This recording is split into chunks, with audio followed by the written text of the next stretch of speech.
Day 2, Six Flags America, a park that will be closing at the end of the year, unfortunately. Today we're here at Six Flags America, and first impressions, they have a Liberty Bell right inside the park. Pretty cool history here. I don't think it's the real one. The real one's in Philly, but this is a replica of the one. First impressions is that the front of the park is very, has that historic feel, historic American feel. Just feels like that. I mean, you're outside DC here. Really good part of the theme here at Six Flags America. First ride of the day is Superman Ride of Steel, an Intamin Mega Coaster here at the park. Pretty much a replica of Six Flags Darien Lake's Ride of Steel ride. As you can see, it's going up right now.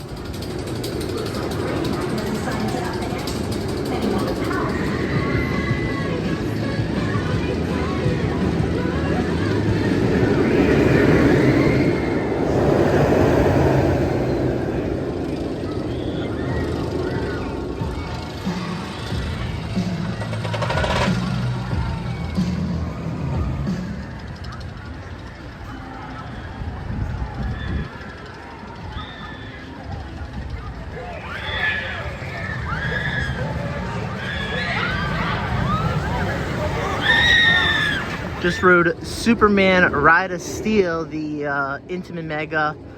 It was fun. I actually really liked it. There's some tad spots that are a bit rough, and it did a little bit ruin the experience, but I thought it was overall fine. Great layout too. I was actually fine with the layout. There's Batwing, the Vekoma Flying Dutchman. It looks like it might not be operating, so we might have to skip that out. I would really love to try this, especially this is the only one that I need. I've ridden both Nighthawk and Firehawk, and they're both gone, so this is the only one that I need. Next ride is Joker Jinx, the Premier Ride Spaghetti Bowl Coaster here at the park. If you've ridden Flight of Fear, both at King's Dominion and Kings Island, pretty much the same thing. You know, same layout, just outdoors though.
Just for Joker's Jinx, that was a fun ride. I love the launch, the spaghetti bowl effects, inversions.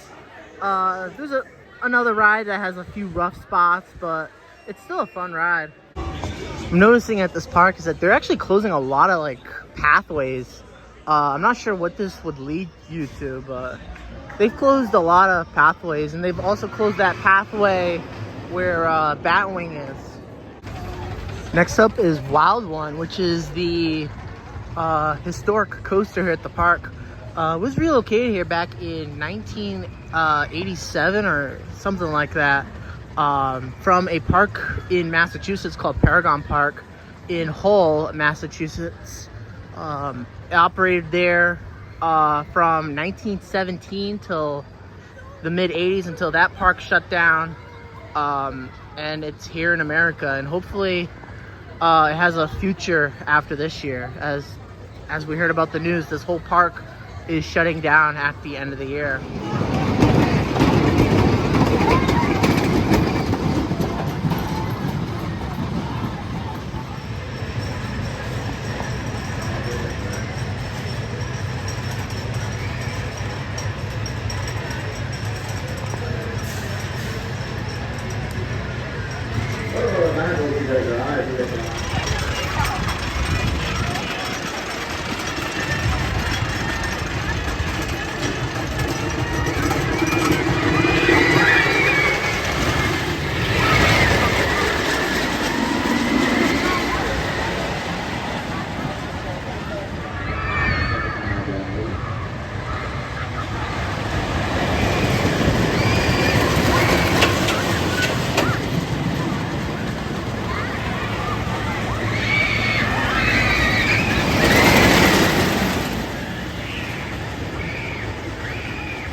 Okay, just rode Wow One, which is the classic wooden roller coaster in the park.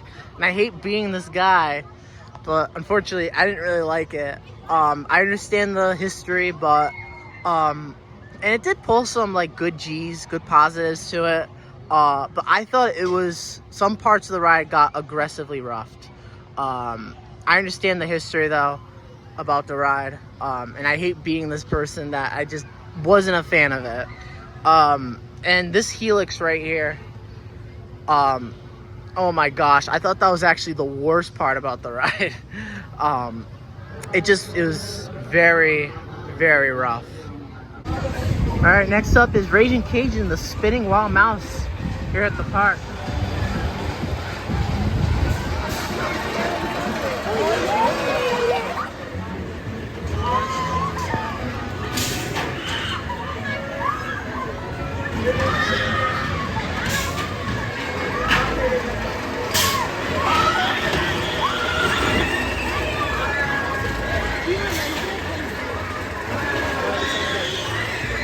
So one thing I'm noticing about this park is that, I mean, I could see why it's probably closing at the end of the year. It's a nice park in terms of like look. That's what I think. And I think the appearance is nice, especially the theming of the park, especially at the front. But the operations are poor at this park. One train ops on Superman, Ride of Steel, Joker's Jinx,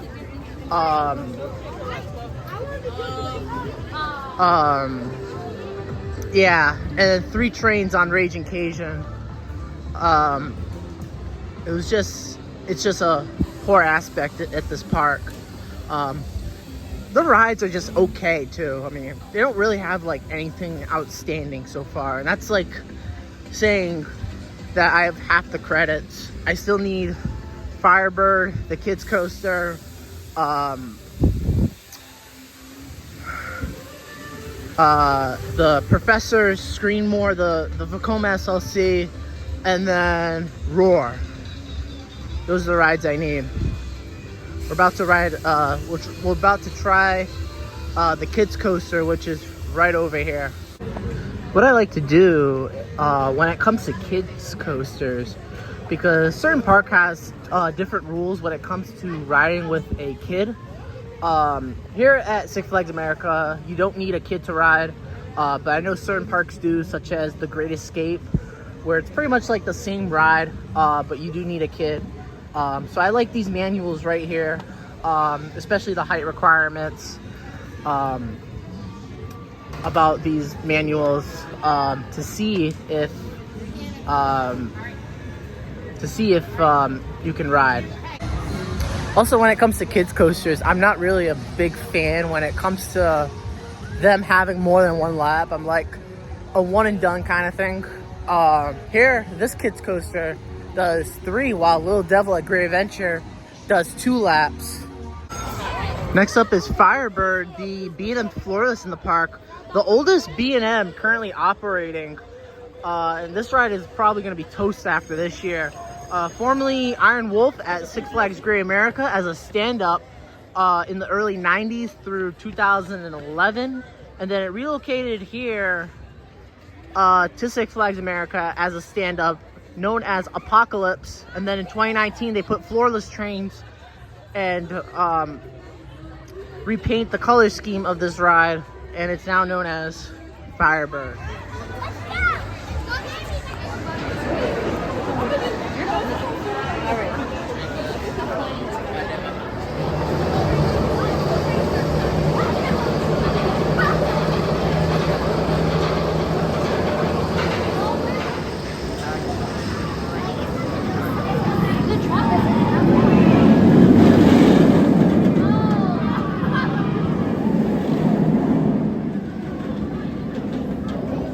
Just rode Firebird, and that was actually bad. Yeah. A lot of headbanging, especially at the corkscrews. It's banging your ears. This ride was not fun at all.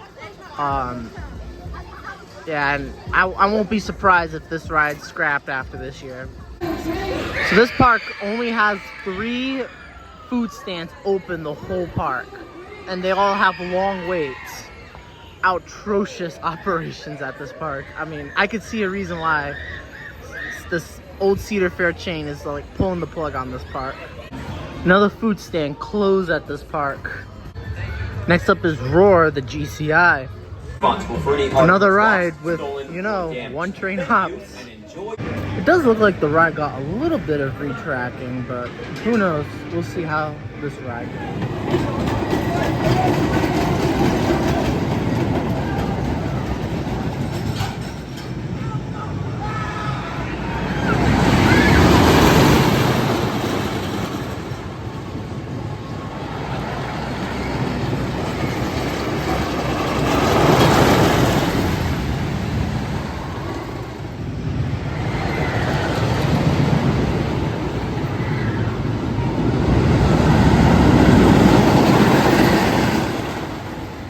So just rode Roar, the GCI here.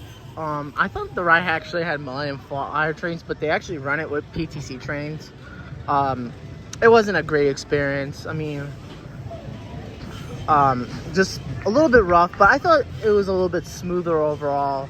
There's some tad rough spots, but maybe I might give Wild One a re-ride just to see which Woody is better at this park, because I can't really tell which Woody, and I don't even want to say which Woody is the best, because I know this one gets a lot of complaint while Wild One gets a lot of love. Now we're about to ride the SLC over there. I've heard it was better than it was in the past. They did just add vest restraints, so let's see how that goes.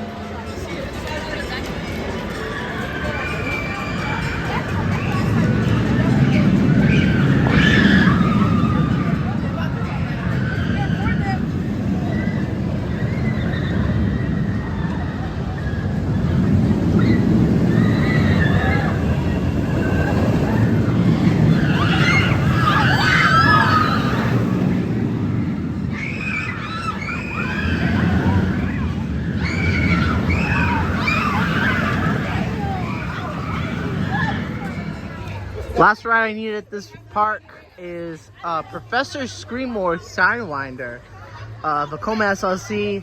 I think the vest restraints absolutely helped this ride. The track though, there's some rough patches, but I mean, I think it was a good ride overall. I mean, and that's saying something with an SLC. I mean, I think this ride is just like Riddler's Revenge at Six Flags New England. So yeah, that's it for Six Flags America.